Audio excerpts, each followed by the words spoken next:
Ребятки, всем привет! На связи Big Trip Vlog. Всем солнечный привет! Сегодня мы с вами прогуляемся по острову Малопаскоа, посмотрим его пляжи, а также займемся дайвингом.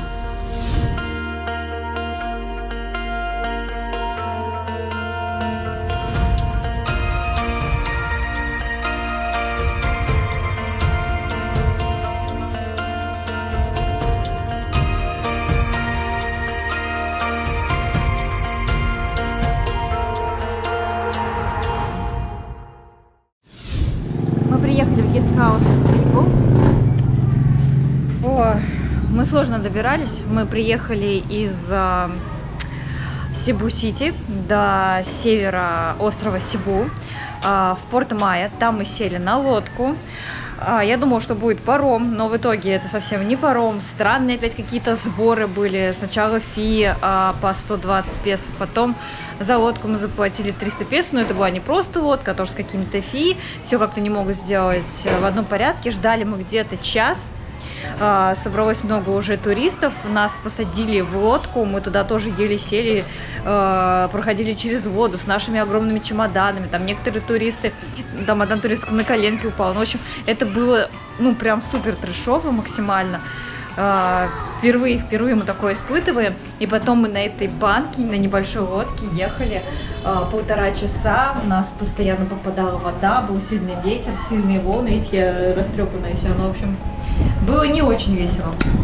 Это наш гестхаус, поднимаемся на 2-й этаж, здесь особо какой-то уникальной территории нет, даже здесь нет Wi-Fi, но отелей, гостиниц в целом немного по острову. Здесь вот коридорчик. И давайте пройдем в нашу комнату. Проведу вам небольшой обзор нашей комнаты. На Малопаскоа всего лишь было 10 свободных отелей, где-то очень высокая стоимость. Мы выбрали себе бюджетный вариант. Номер стоит 1500 песо за сутки. Это душевая, у нас получается унитаз, раковина. Здесь чисто все, единственное, что нету горячей воды, но такое зачастую бывает в местных. Здесь у нас двухспальная кровать, большая. Есть 2 столика, один, видите, маленький, за другим можно работать. Кстати, есть чайник, даже положили печеньки и кофе, водичка. Кондиционер немного шумит, видно, что он не старый, хоть и такого типажа, который привыкли мы видеть на Филиппинах. Немножко шумит, но не сильно. Здесь у нас терраса, небольшой шкафчик. Мы уже расположили немного свои вещи. Давайте пройдем на террасу. Я, кстати, покажу вам с другой стороны, как выглядит наш номер. Вот. Вполне неплохо. На террасе есть столик, стулья. Здесь открывается вид на дорогу. Мы находимся на 2-й линии от пляжа. Там получается море. Здесь магазинчик. Мы, правда, туда еще не ходили, только приехали, поэтому пойдем туда позднее.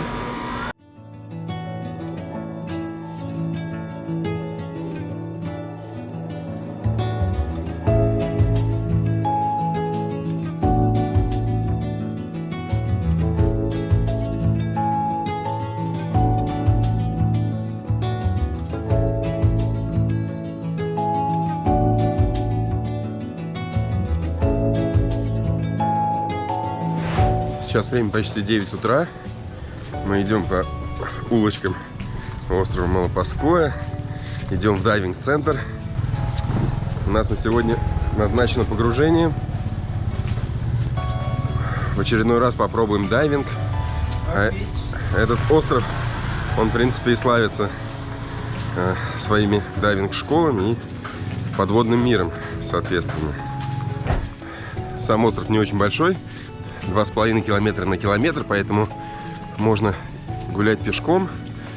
Но здесь также ездят мотобайки постоянно по узким улочкам, что немного мешает, конечно, Кстати, можно пешеходам. арендовать за 500 песо, но мы даже не видим смысла, потому что и дорожки узкие, и как бы мы столько ездить не будем, чтобы его арендовать.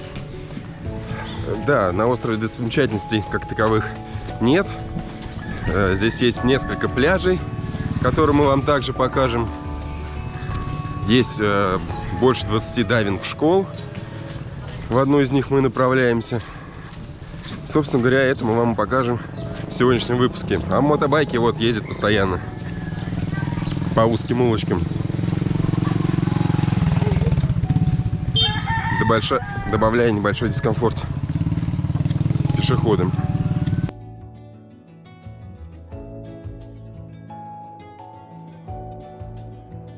Ну вот спустя пару минут мы уже пришли в одну из дайвинг-школ, с которой мы договорились о погружении. Называется она Dance Dive Малопаскуа.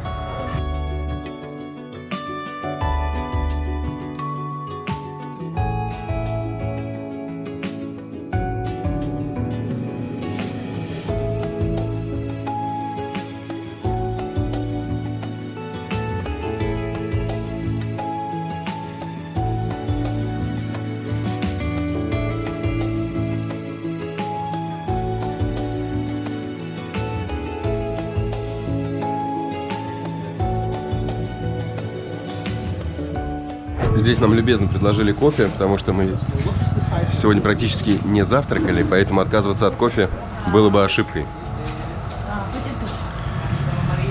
Еще немного слов о нашем погружении. Существует на Малопаскуа несколько вариантов. Наверное, основной, самый популярный – это плавание с акулами, так называемыми морскими акулы, лисьи акулы, что-то вроде того, с акулами, с мантами. Но, к сожалению, нам этот вид дайвинга будет недоступен, потому что на Томочке нет сертификата. Вот, как-то мы давно об этом задумались, но руки не доходили, чтобы его сделать, поэтому у нас будет простое погружение. Мы поплывем к какому-то острову, по-моему, Гата, да? Называется Гата Айленд, вот, и у нас там будет такое погружение, скорее такое для новичков, вот. А те, кто дайвер уже имеет сертификат, они могут погружаться и плавать именно с акулами, которые обитают возле этого острова. Поэтому, с одной стороны, обидно, но с другой стороны... У нас будет мотивация, чтобы все-таки наконец-таки дошли руки и сделать этот сертификат, пройти обучение. Кстати, в этом дайвинг-центре также можно получить сертификат. Но мы не знали, сколько это будет дней, поэтому сейчас не успеваем. Будем задумываться об этом. Да и сертификаты есть тоже разных вариаций. Какой-то начальный, продвинутый уровень. В общем, их очень много. С этим вопросом нужно разбираться подробнее и отдельно. Вот. Сейчас мы пьем кофе. У нас будет небольшой брифинг.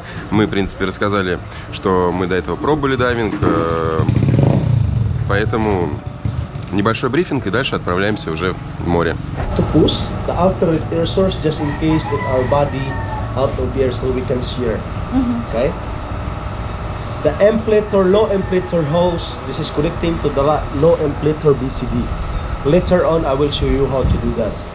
This one here, this is the HPG, the high pressure gauge. How much we have 3000 psi and we have also 200 bar, so that's no problem. Later on I show you. Также здесь у нас идет примерка снаряжения. И обувь, и костюм сразу дают примерять, чтобы потом уже ошибки не было, когда выйдем в море. Вот так вот все это выглядит.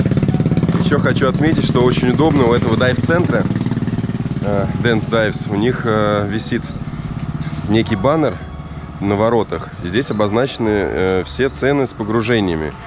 Особо много говорить не буду, лишь расскажу о нашем. Кстати, вот Тома вот так выглядит, да? Так, застегнуть. Давайте попробуем, друзья, застегнуть. А ты можешь вот здесь немножко держать руками? Это можно прямо? Все нормально.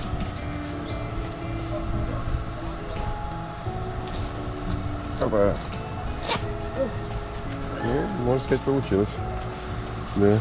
Немножко просто Да? Нет, мне... Не, он как бы сухой. Мне нормально, мне как раз костюмчик сразу подошел с первой попытки.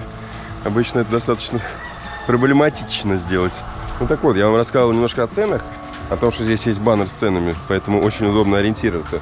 Я вам его покажу весь и просто скажу, что вот наше погружение, это такой самый бюджетный вариант. Он стоит 2100 песо с человека. А теперь все цены сразу.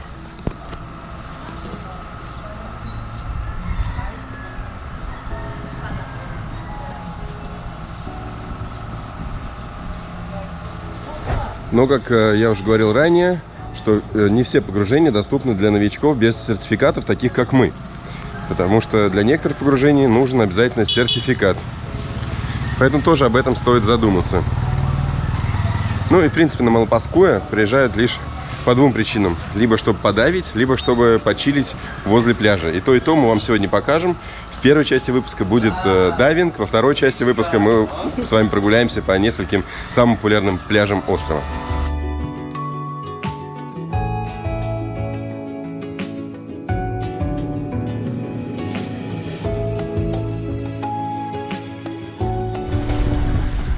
После небольшой теории в дайв-центре сейчас мы уже отправляемся к морю, где тоже пройдем небольшой курс обучения, после чего уже будем погружаться. Сейчас мы будем практиковаться у пристани. Здесь глубина 1-2 метра, выполним основные упражнения и после этого отправимся в открытое море уже дайвить.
Ребята вылезли из воды, очень сильно замерзла. Да, не будем Томочку мучить, она все время в воде быстро замерзает. Ну, а мне достаточно комфортно. Если вкратце пока говорить, то, наверное, много кораллов мы не увидели. Подводный мир не такой прекрасный, наверное, как, скажем, в том же Египте, да? Поэтому вывод один. Надо иметь, ребята, сертификат, чтобы смотреть здесь акул и скатов. Вот. Я думаю, это гораздо интереснее, чем просто погружаться на небольшую глубину, наверное, максимум 4-5 метра. Мы сегодня погружались, вот. Ну, то есть для новичков. Сейчас возвращаемся обратно.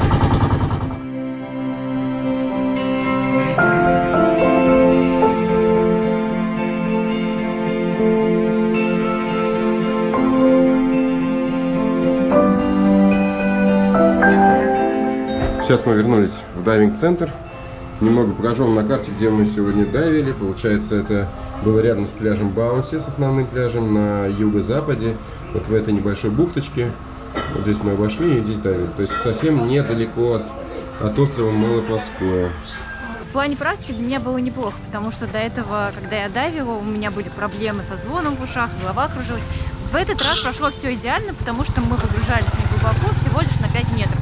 Но что касаемо подводного мира, то, конечно, тут есть небольшие вопросики, потому что кораллов было немного, и рыбы в том числе тоже было немного. Иногда снорклишь и видишь прям богатый подводный мир, в этот раз такого не было. Да, все верно, подписываюсь под каждым словом. И как я уже говорил до этого, если вы сюда приезжаете, то я бы настоятельно рекомендовал иметь лицензию именно для того, чтобы поплавать с акулами, потому что они здесь есть, их можно увидеть практически на каждом погружении именно с акулами. Они находятся на глубине 15 метров, поэтому, поэтому говорят, что для такого глубокого погружения на 15 метров нужно иметь сертификат, хотя мы в других странах погружались, по-моему, даже было и глубже у нас погружение, и сертификата у нас не было. Но что ж, такие правила.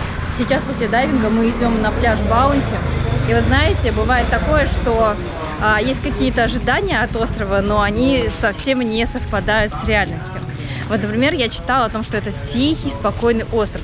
Но на самом деле, если тут кто-то поет караоке, то это слышно на любой части острова, и это происходит постоянно.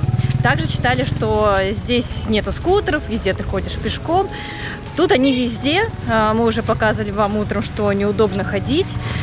Поэтому, конечно, не такой спокойный остров, как мы ожидали. Посмотрим, что будет на пляжах. В общем, Малопаское — это стандартная филиппинская деревня. Постоянно со всех сторон кукарекают петухи, курицы, местные хибары, домики полуразрушенные, узкие дорожки, магазинчики также здесь локальные. И вот по таким узким дорожкам мы сейчас пробираемся к главному пляжу, который называется здесь Баунти. Собственно говоря, на этот пляж мы сюда и приезжали. Лодки причаливают либо к нему, либо к пляжу Лагон соседнему, который мы потом сходим с вами.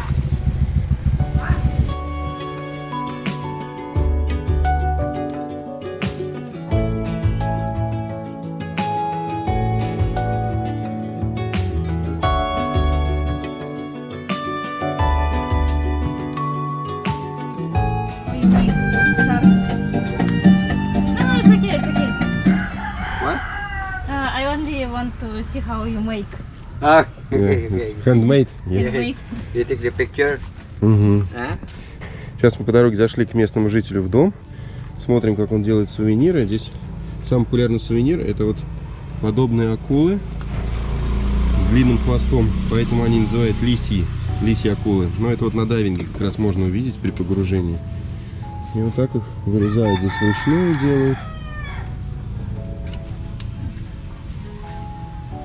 And how long you Make one shark. Yeah, for one shark? Maybe I make 1 day. Maybe I make 1 or 2. 1 or 2 days, yeah? For 1 day. For 1 day, 1 or 2 shark. Oh, yeah, 1 or 2. Okay.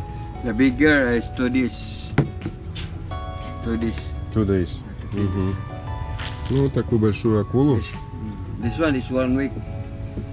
вырезают за 2 дня акулу.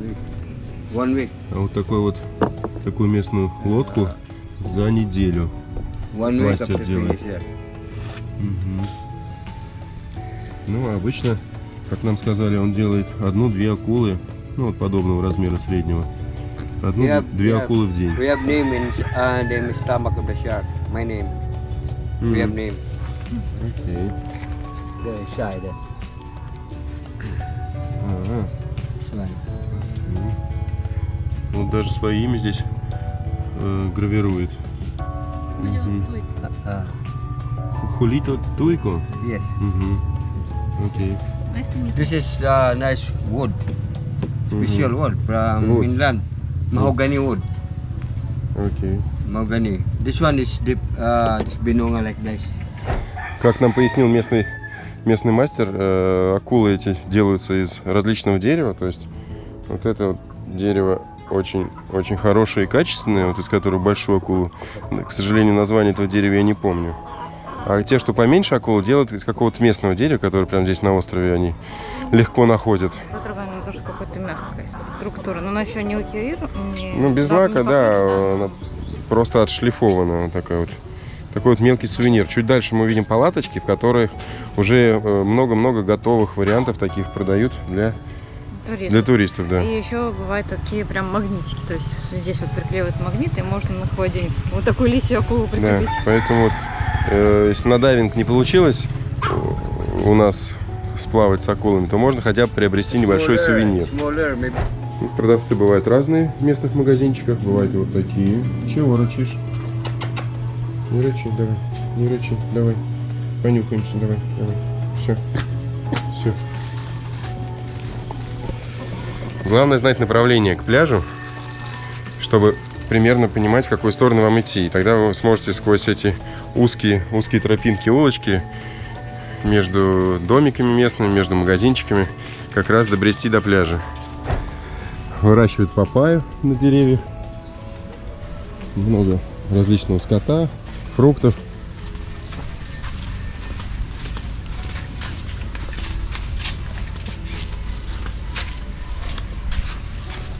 Ну вот потихоньку выходим уже к пляжу. Видим дайвинг-центр. И за ним уже находится пляжная зона. Все, сейчас мы вышли, можно сказать, на главную такую туристическую улицу, на набережную. Слева различные магазинчики, плюс модные резорты, в которых вы можете остановиться. Но стоимость, конечно, кусается. Там порядка 6-8 тысяч песо за ночь. А справа море, лодки, которые пришвартовываются здесь повсеместно. Это, можно сказать, главный минус этого пляжа, что лодки здесь занимают всю акваторию. Окей. Вот фрукты продают. Кстати, здесь не так много растет фруктов, и все они привозные, поэтому они выше. Да, и стоимость соответствующая. Угу. Ну вот, можно немножко прогуляться, и сейчас мы с вами пришли к красивому местечку, в котором мы и, наверное, расположимся.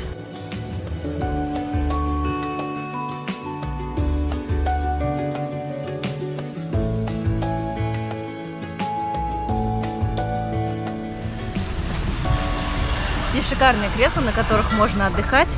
Сейчас закажем что-нибудь себе перекусить и будем наслаждаться красивым видом на море. Да, здесь локация от кафе. Также это кафе имеет номера, в которых можете остановиться. Вот видите, так выглядит прибрежная зона. На острове Малопаскую также существует сезонность. Вот, например, сейчас у нас март, это считается сухим сезоном, минимум дождей, лучший отдых, хотя иногда небо хмурится, но дождика практически вот мы не видели, буквально, может, на пару минут что-то такое, тучки сгущались. Вот. Также здесь нужно следить за приливами и отливами, потому что, естественно, в прилив лучше посещать пляжи, более комфортно, вода не отступает. Вот. Хотя даже в прилив здесь достаточно мелко. Ну вот мы видим акваторию, которая забита лодками, как я уже говорил. Я отмечал, что это, конечно, большой минус для этого пляжа, который называется Баунти. Это центральный пляж, находится он в южной части острова. И в южной части сосредоточена вся основная жизнь этого острова. Чуть позже мы с вами прогуляемся до северной части. Там она более безлюдная. Пляжи там менее людные, но там нет инфраструктуры. Там нету, как мы читали, пока еще там не были. Там нет ни кафе, ни лежачков, ни дайвинг-центров. В общем, но зато, говорят, пляжи более безлюдные и интересно будет взглянуть. А пока вот любуемся лодками и любуемся красивой локацией.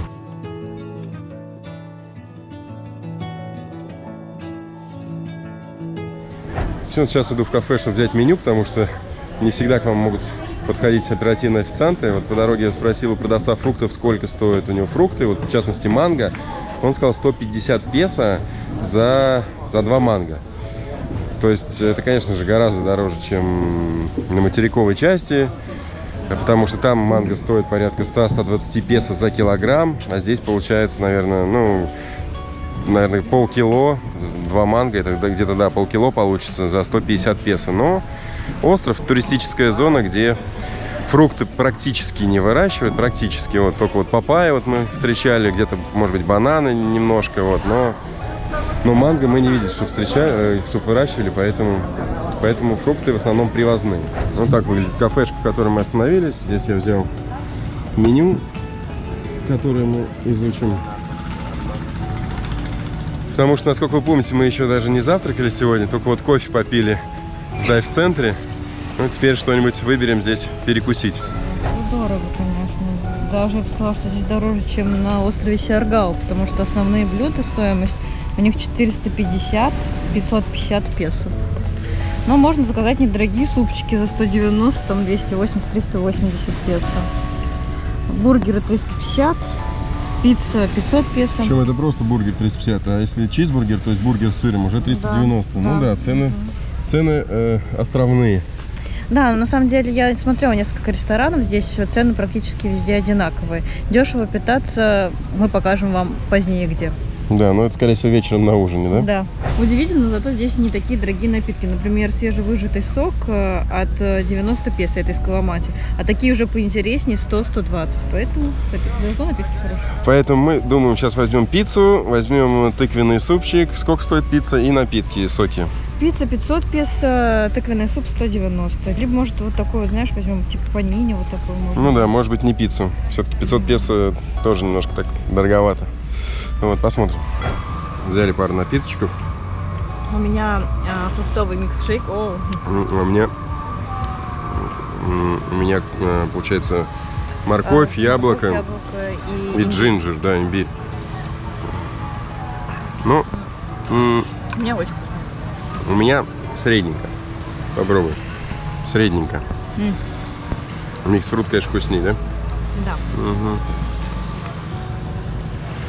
Да, микс-фрут вкуснее. Ну, в принципе, 100 песо, а микс-фрут 150 стоит. Нормальная цена. У меня просто добавляют еще сюда, по всей видимости, молоко и сахарный сироп, а у тебя... У меня, по всей видимости, воду, да, добавляют. Немного скрылось солнышко сейчас за облаками, за тучками, поэтому даже не знаем, возможно, перенесем на завтра остальные пляжи, которые мы хотели вам показать. У нас здесь, благо, есть еще запасной день. Ну да, может еще сюда завтра вернемся, чтобы с дроном полетать, потому что такие кадры серые, они тоже не очень красивые. Да, в любом случае. Но если вы увидите кадры с этого пляжа солнечными, то знайте, что мы их снимали на следующий день.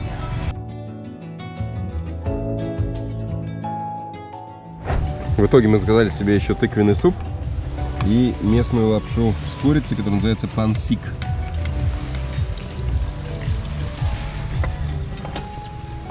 Ну что ж, тыквенный суп неплохой. Нормально? Угу. Да, пюре, знаешь, нежное, вкусное. Может, немножко соли не хватает? Так, давайте... лапша, кстати, здесь двух видов, смотрите. Идет и яичная, и стеклянная. Стоимость такого блюда 350 песо, суп стоит 190. Угу.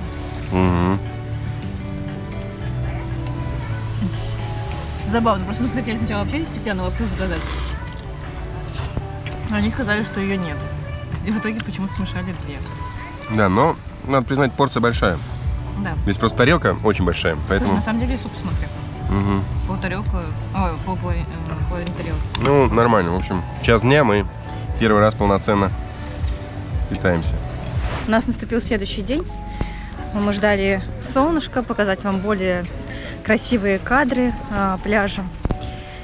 И дошли практически до того же кафе Ocean Vida, где есть красивые лежаки. Но все по-прежнему в лодках, хотя сегодня лодок поменьше, но все равно. Кстати, вот лодка, еще одна лодка, там лодки. И вот где туристам купаться? Получается, вот между лодок. Непонятно, насколько здесь чистый пляж, учитывая, что здесь постоянно швартуются лодки. поэтому мы решили посмотреть другие пляжи и попробовать искупаться там.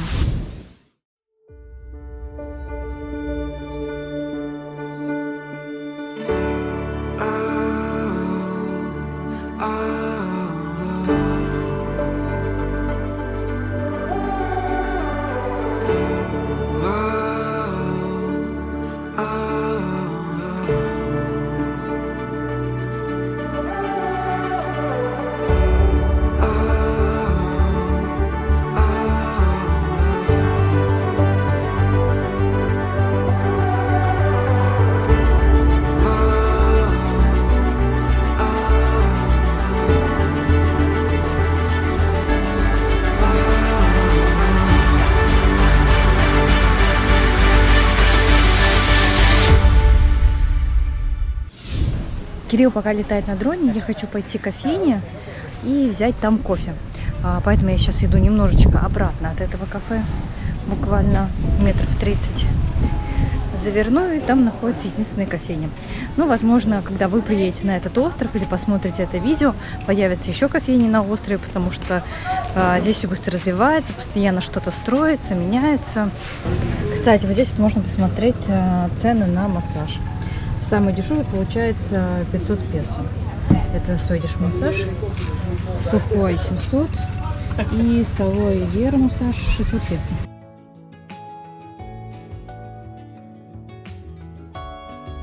Взяла кофеечек, единственный, как я вам говорила, на острове, но очень вкусный, и здесь очень приветливая бариста. Сейчас возвращаюсь к Кириллу, который, наверное, уже отснял красивые кадры для нас с вами, которыми можно будет полюбоваться. Сейчас мы идем по набережной вдоль южного пляжа, который называется Баунти. Конечно, когда выглянуло солнышко, сразу и атмосфера становится другой, и виды другие. Сегодня даже чуть меньше лодок пришвартовано, поэтому теоретически можно даже искупаться. Я смотрю, на заднем фоне вообще море выглядит бирюзовым. Но мы движемся сейчас на северо-юг, потом на север, чтобы посмотреть другие пляжи.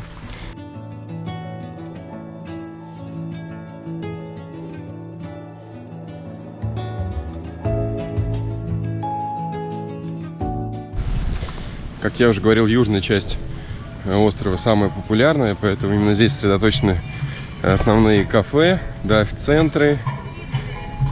Людей здесь больше всего. Магазинчики с сувенирами здесь также. Класс.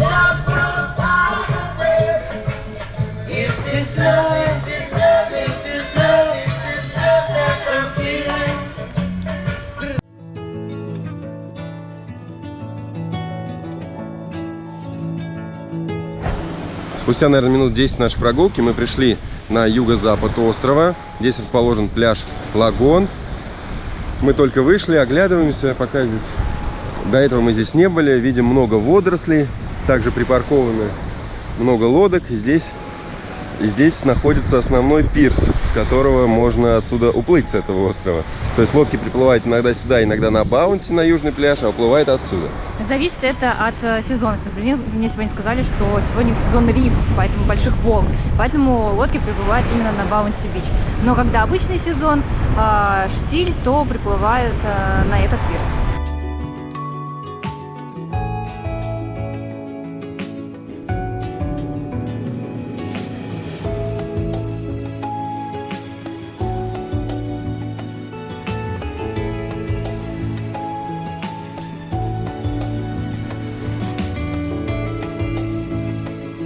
Сейчас мы дошли до пирса Лагон. Именно отсюда мы, кстати, отправлялись с вами на дайвинг вчера. И здесь люди, которые ждут своих лодок. Лодки отправляются до Майи. Начинаются они, первая лодка в 7 утра. Каждые полчаса они ходят, но бывает иногда отмена из-за плохой погоды. Соответственно, отсюда отправляются на север острова Сибу все лодки, да? Да, также могут лодки отменяться не только по причине плохой погоды, а еще потому, что не хватает людей на лодку. И они говорят, что уходят каждые полчаса, но бывает такое, что ты ждешь час-полтора, пока не наберется полная лодка. Да, стоимость либо 200, либо 300 песо. Вот это уже точно в зависимости от погоды. Если хорошая погода, везут за 200 песо. Если немного штормит и какие-то не очень хорошие погодные условия, то везут за 300 песо. Именно так мы сюда и приехали.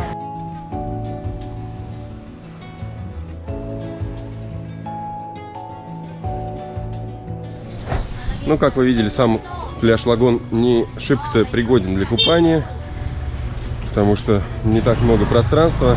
Лишь в одном месте, возле большого резорта, можно было искупаться, но водорослей было много, поэтому сейчас мы уже держим путь на северные пляжи.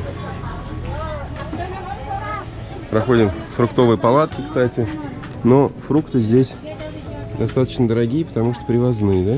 Давай попробуем его, кстати. Excuse me, how much onion? Onion is 200 per kilo. 200 per kilo. О, уже подешевело. До этого у нас лук был 650, а здесь 200 песо за килограмм. Манго здесь стоит 180 за килограмм. Как я уже говорил, сейчас мы держим путь на север. Идти порядка 2 километров. Нет как таковой такой центральной дороги с указателями, поэтому приходится смотреть по карте, иногда спрашивать у местных. Вот сейчас мы проходим через некий спортивный зал. Но люди все приветливые, здороваются, показывают путь. Когда ты говоришь, что идешь на север, они тебе помогают идти, вот, поэтому все время подскажут. Hello, thank you. Вот видели, какой-то очередной школьник поприветствовал нас на этом острове.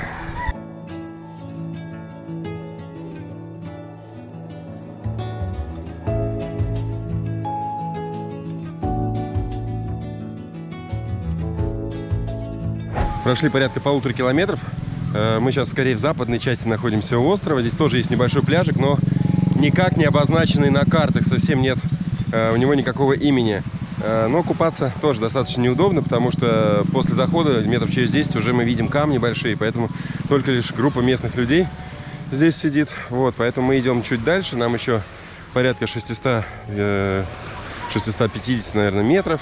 Иногда только напрягают мотобайки, которые проносятся мимо нас со скоростью. Я думаю, обратно мы уже поедем на мототакси, потому что идти по жаре 2 километра, как оказалось, не самое приятное удовольствие. Хотя для Тома, как всегда, это... Для меня это великолепно. Да, для тебя это нормально. Иногда дует небольшой ветерочек. Ну, крайне поэтому небольшой. Я иду и просто наслаждаюсь погодой, потому что предыдущие дни были пасмурные.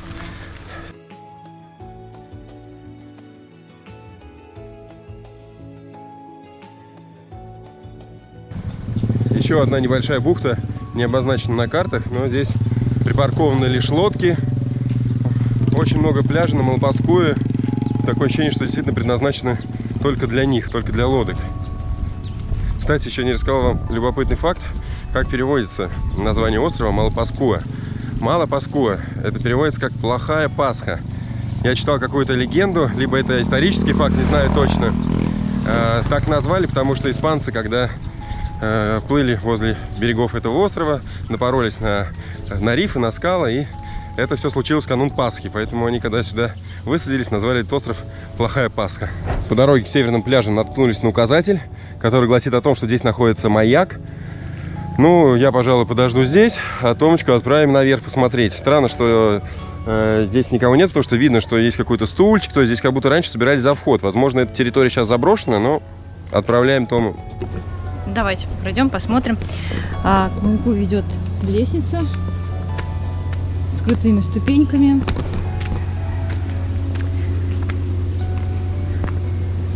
После ступенек идет тропинка, вся каменистая. Все в траве.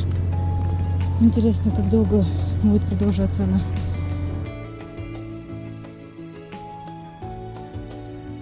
Посмотрите, друзья, вот и маяк. Единственное, что до него все-таки далековато идти. Поэтому не знаю, пойду ли я без Кирилла.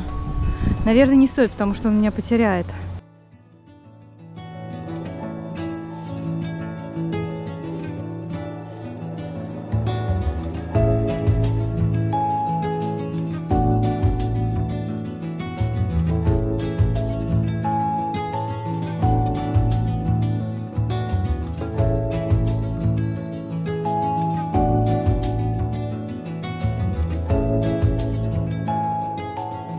Пока, ребята, мы с вами ходили, точнее, предприняли попытку пойти к маяку, Кирилл решил полетать. Да, я тоже потом уже увидел, что маяк находится на самом деле далеко, но, может быть, мы еще в ту часть пройдем.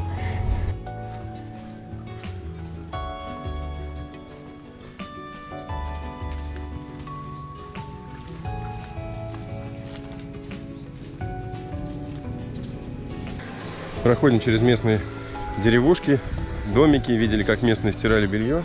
Так, нужно опять сориентироваться, в какую сторону сейчас нам идти.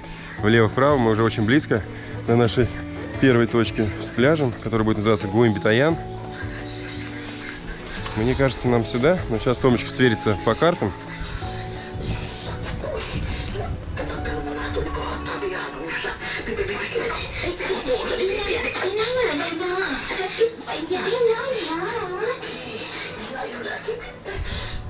Да, вот вход.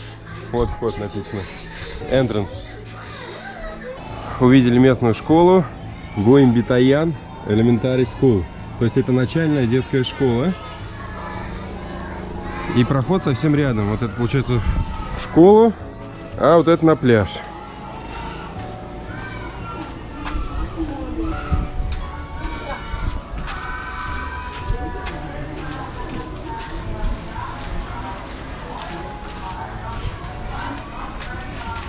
Сюда видишь Лапус-Лапус какой-то идет. Да, еще это путь на Лапус-Лапус. Это остров Лапус-Лапус. Небольшой островок рядышком.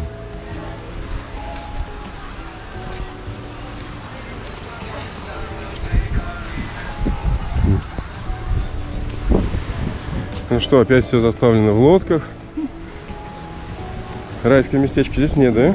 Да, опять, как будто вы знаете, Малопаску это одна пристань. Одна большая пристань, везде лодки. Здесь, конечно, можно искупаться. Но мы, наверное, пойдем к следующему пляжу. Смотрите, водичка вроде и красивая, лазурная, но везде лодки. И достаточно мелко, и метров через 15 уже начинается там то ли водоросли, то ли камни, потому что цвет воды меняется на темно-синий.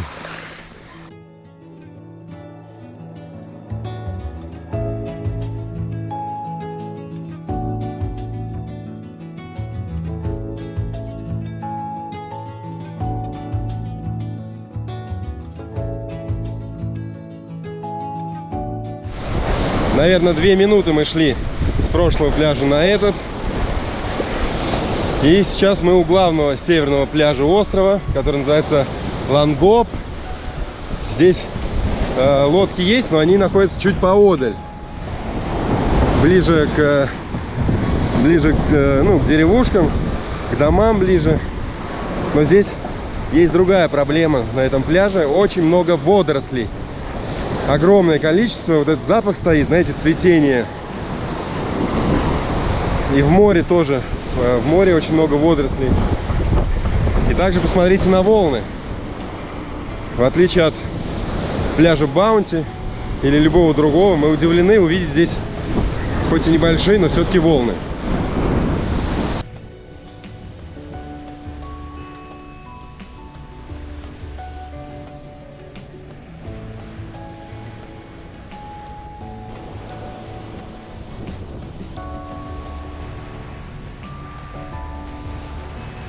Прошли немного по берегу подальше. Здесь уже мы видим и кафешки какие-то, да, и туристов, которые отдыхают кто-то на лежаках, кто-то просто расстелив полотенце или парео. Что я могу сказать? Пляжи Малопаску немного разочарован, потому что где-то лодки стоят, здесь много водорослей. В воде, скорее всего, встречаются рифы, и плавать опасно. Очень странные пляжи.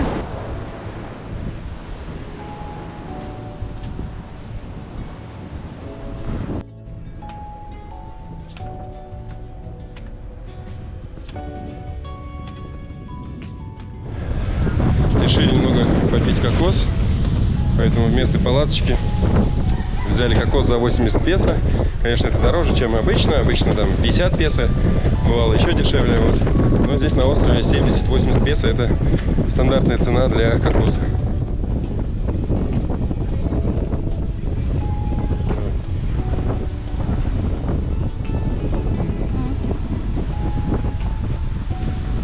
Несмотря на то, что кокос был не в холодильнике, а прямо на земле лежал, он прохладный, сладкий, вкусный. Может быть, там не так много воды, но тем не менее вкусный.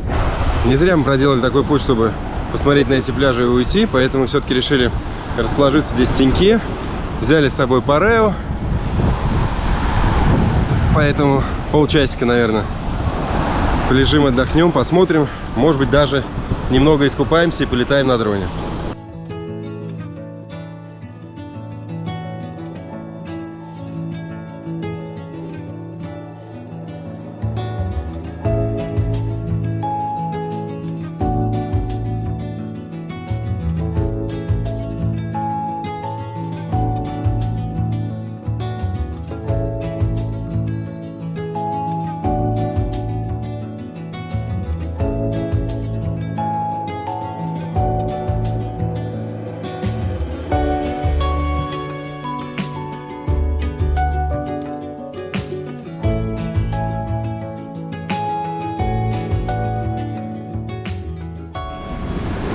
Как будто я не я, и меня не снимают. Да? Вот такие дружочки к нам прибежали. Очень много здесь собак. Они в основном, конечно, в поисках пропитания здесь ходят.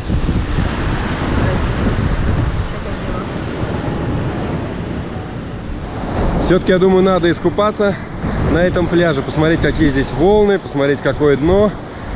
Потому что проделать такой путь и ни разу не искупаться потом может быть обидно. Поэтому сейчас надеваем водный бокс, потому что большие волны, и отправляемся в море.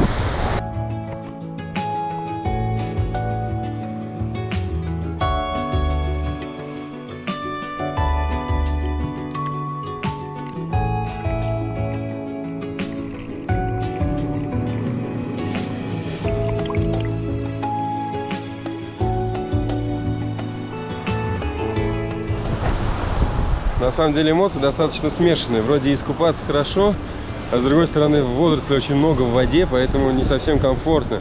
Но надо признать, что дно песчаное, поэтому передвигаться по нему, ходить очень приятно. Никаких нет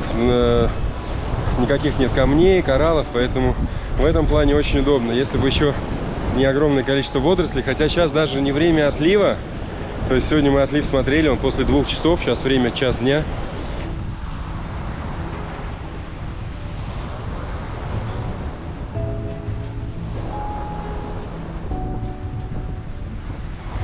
Сейчас мы уже вернулись на тот пляж, на который были до этого, Лагон называется, и доехали сюда на мототакси, всего лишь 50 песо с человека, совсем несложно, ребята готовы вас подвезти. Наверное, это чуть более приятно, чем идти пешком по жаре, там 2-2,5 километра, поэтому мы вновь здесь. А здесь мы оказались почему? Потому что есть местечко, которое, как называется отель? Типани, да, вот мы сейчас попробуем туда пройти в этот резорт. И нам... Есть небольшой кусочек пляжа, где можно поснорклить, как нам сказали. Да, нам рассказали, что там есть интересный снорклинг, красивый пляж, поэтому мы вновь сюда вернулись и здесь уже завершим наш сегодняшний трип по острову Малопаскуа.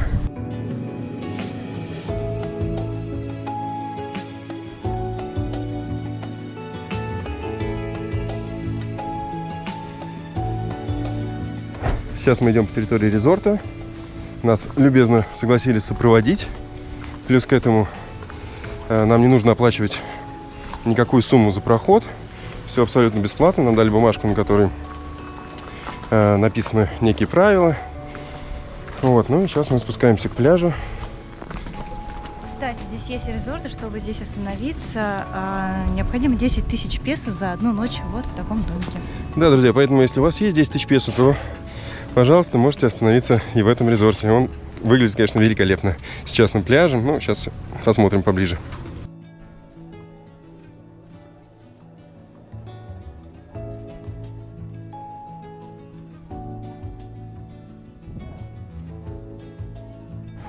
Вкратце, можно расположиться бесплатно, расстелить свою парео.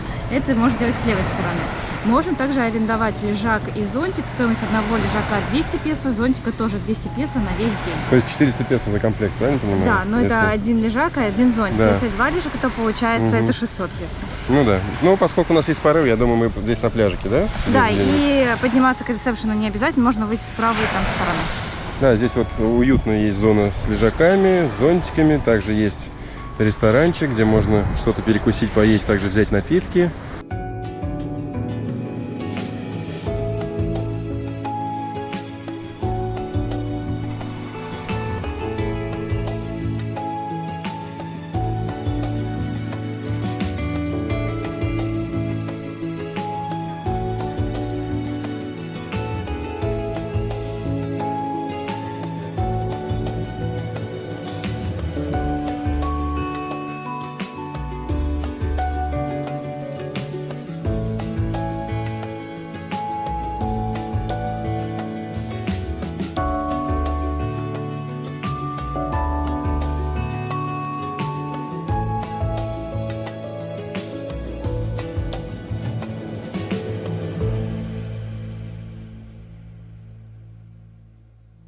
Мы с Смолочкой по очереди поснорклили, поплавали.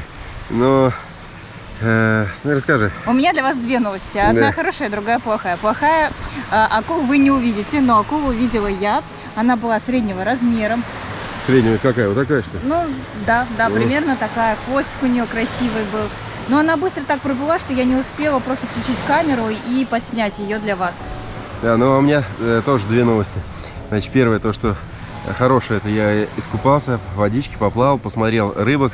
Там разные разнообразные рыбки, там даже и немо какие-то были, да, и еще что-то. В общем, даже звезду увидел синюю, может, такое Я же видела и синюю, Да. и такую, как, ну, обычно такую розовую. Да, ну а хорошая новость то, что акула на меня не напала, и я никого не увидел. Ну, может, оно и к лучшему. Я, если честно, на самом деле небольшой любитель живности, особенно той, которая бывает иногда больше, чем я.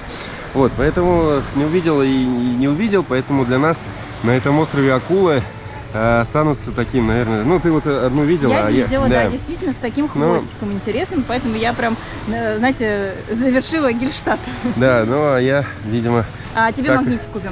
Магнитик купим, да, 150 песо стоит, поэтому великолепно. Совсем рядом с отелем Тиффани соседствует другой резорт, который называется Бланка Бич Резорт.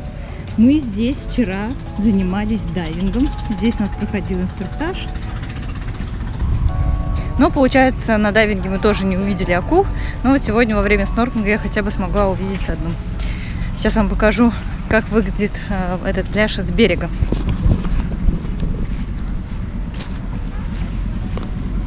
Не совсем удобно здесь купаться.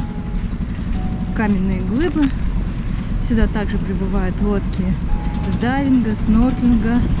Гостей привозят. Ну а теперь мы выходим с пляжа, из резорта и отправляемся на ужин. Покажем вам местное гриль-барбекю. Кстати, сюда также можно в эти отели отправиться, чтобы встретить закат. Но мы решили не оставаться, потому что немножко уже устали за весь день. Да, плюс будет уже темно, а мы хотим на ужин попасть хоть немного засветло.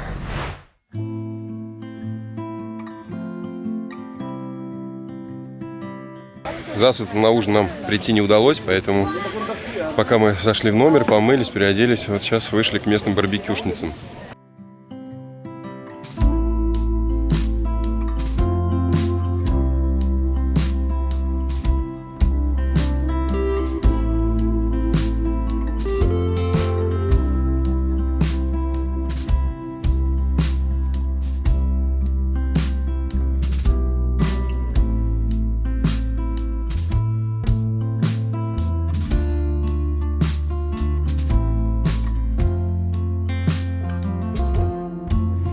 Здесь есть небольшое пространство, где расположены все барбекю-станции, можно по ним ходить, выбирать. В основном у них меню одинаковое, но чуть различается. Рыбка, например, креветочки, стоимость чуть-чуть тоже везде различается. Мы решили остановиться сегодня в этом небольшом кафе.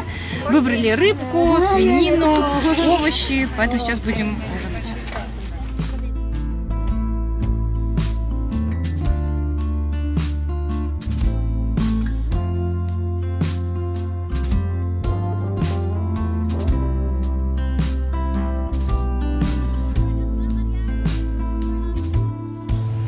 Немножко о ценах, ребят.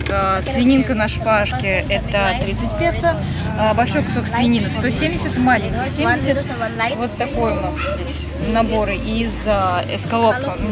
Гребешки 50 песо. Креветочки мы не спрашивали. How much shrimps? 80 за один стик, за одну палочку 80. Есть также кальмары, крабы. And how much tuna? Кусочек тунца 200 песо, там сразу идет вам с рисом. В рыбу я уже говорила про стоимость. Кстати, здесь еще есть морские ежи. Угу. Но их мы пробовали на островах, поэтому сейчас второй раз повторять не будем.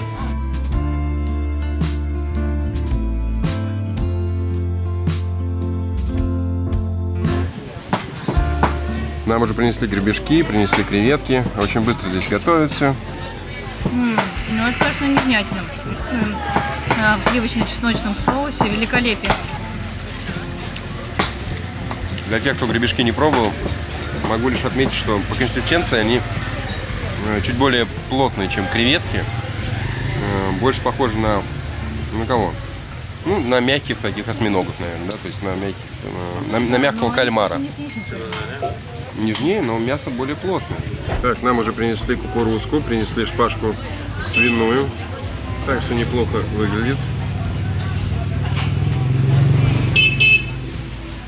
Так.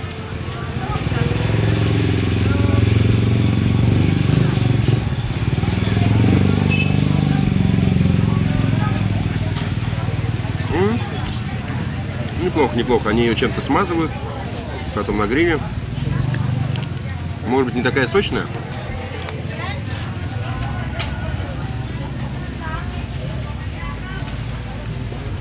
Но в любом случае неплохо. Давайте свининку попробуем.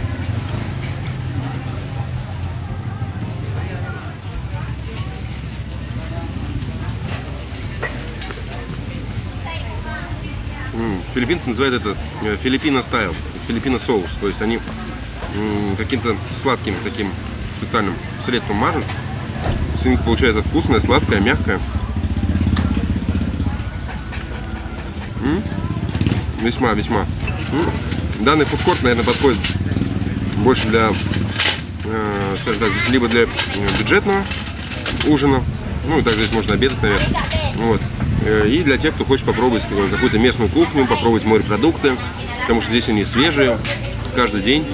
Вот, поэтому На самом деле крайне здесь и рекомендую. завтраки, и обеды, и ужин, они Да, целые. да, и также по периметру стоят магазинчики, в которых можно что-то прикупить, да, такое, там, и снеки, и не снеки. В общем, достаточно много товаров даже есть и в этих магазинах, и как аптеки, то есть они и лекарства продают. Вот, поэтому много чего. А еще вот мы взяли напиточек, кока-кола, но в стекле. Достаточно редкое явление. Вот, допустим, бутылка колы стоит 70 песо. Ну, скорее всего, они делают ее из сиропа, такая разливная, знаете, кола. Возможно, возможно. То есть она газированная, но не прям уж шибко. Давайте сейчас Совсем проверим, чуть-чуть. как она будет наливаться. А потом еще местные филиппинцы всегда сдают. О, вот это прям газированная, смотри. О, ничего себе.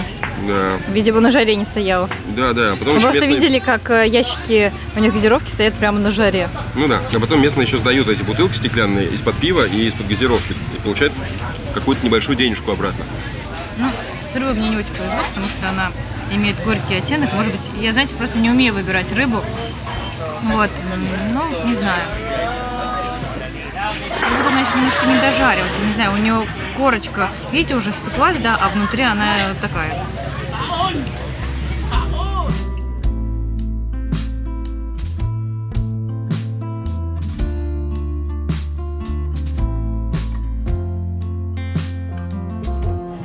Как говорится, раз на раз не приходится. С рыбой мне не повезло, и макарошки переваренные, но зато вот смотрите, напиточек взяли за 100 песо.